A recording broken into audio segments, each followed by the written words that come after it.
Oke anak-anak, saya melanjutkan kembali untuk pengayaan persiapan PTS tentang bunyi pantul yang ada di handout ya.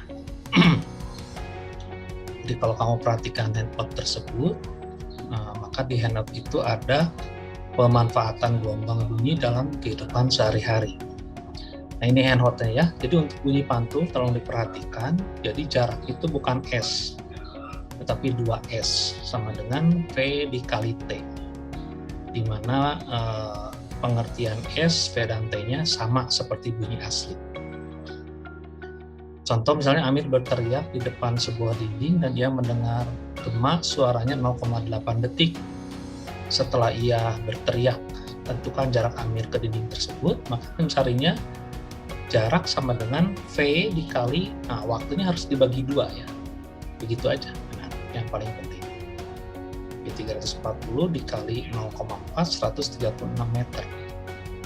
Contoh lagi misalnya, pantulan bunyi osilator sebuah kapal laut dapat diterima hidrofon 5 detik setelah sinyal dikirimkan ke dasar laut. Jika cepat rambat bunyi di air laut 1500 meter per detik, maka kedalaman laut tersebut sama seperti tadi, jadi kedalaman sama dengan kecepatan dikali waktunya harus dibagi 2 ya, karena dia bolak-balik. Jadi kedalamannya 1500 dikali 2,5 atau 9375 meter. Kemudian sebuah gelombang transversal. Nah ini bukan bunyi pantul, hanya mengingatkan kembali mencari panjang gelombang ya. Jadi kalau kamu lihat di sini dari puncak ke dasar itu jaraknya 80 cm, berarti itu kan setengah lambda. Jadi lambdanya 160 cm ya. Nah mencari frekuensi cepat rambat dibagi lambda atau 2500 per 160 Hz. Nah, periodenya tentu tinggal dibalik saja ya, 160 per 2500. Kemudian untuk gelombang longitudinal ya. Jadi ada 9 rapatan dan 8 regangan. Jadi satu panjang gelombang itu satu rapatan, satu regangan. Begitu ya. Jadi kalau 8 regangan, 9 rapatan, 8,5 lambda. Jadi satu lambdanya 0,2 meter. Di frekuensinya, disari dulu nih 30 gelombang dibagi 6 detik 5 Hz. Jadi cepat rambatnya 5 dikali 0,2 atau 1 meter per detik. Kemudian untuk mengukur kedalaman laut sama seperti yang tadi. Jadi kedalaman laut ingat ya, V kali T per 2 ya, 1350 kali 2,4 per 2 atau 1620 meter. Seorang berdiri di antara 2 buah tembok berteriak hingga terdengar gema. Teriakannya 2 kali berturut-turut dengan selang waktu 0,6 detik. Jarak kedua tembok 327 meter. Kecepatan bunyinya 330 meter. Berapakah jarak orang itu ke tiap tembok? Jadi gampang kan, dia punya selisih selang itu 0,6. Jadi T1 dikurangi T2. Ya, berarti ini pasti yang lebih jauh. Kan waktunya lebih lama. Ya. Nah kan T itu adalah harus 2S per V. Ingat ya, betul ya, 2S per V gitu. Kenapa harus 2? Karena kan bolak-balik bunyi pantul. T2 juga begitu.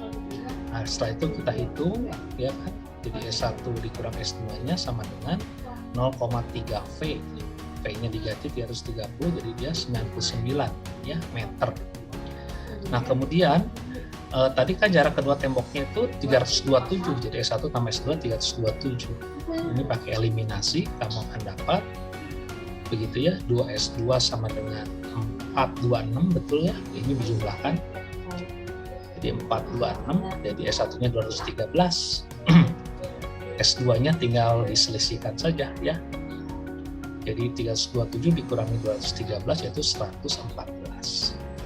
Nomor 14, seorang pengamat berdiri di antara 2 tebing terjal. Ia berteriak hingga gema teriakan terdengar 2 kali berturut-turut. Gema pertama didengar 2,5 detik setelah ia berteriak, sedangkan gema kedua terdengar 3 detik setelah ia berteriak. Suhu udara saat itu 28 derajat Celcius dan kecepatan bunyinya pada suhu 0 derajat Celcius 332. Nah, untuk bagian ini sebetulnya kamu harus menggunakan pemahaman ini ya, bahwa kalau suhunya tinggi ini kecepatannya naik. Ya, anggap saja yang ini kita abaikan, kecepatannya tetap aja 332 dulu ya, di 0 derajat. Oke, jarak tebingnya berapa di 0 derajat? Begitu. Kita lihat, jadi S1-nya V dikali, ingat ya, waktunya dibagi 2, begitu. Garis kedua dikali 2,5/2, keduanya dicari juga, begitu. V dikali waktunya dibagi 2, nah dapat 498, berarti jaraknya itu tinggal dijumlahkan 415/498 meter, jadi 913 meter. Oke, terima kasih. Mudah-mudahan ini bisa melengkapi untuk permasalahan bunyi pantun.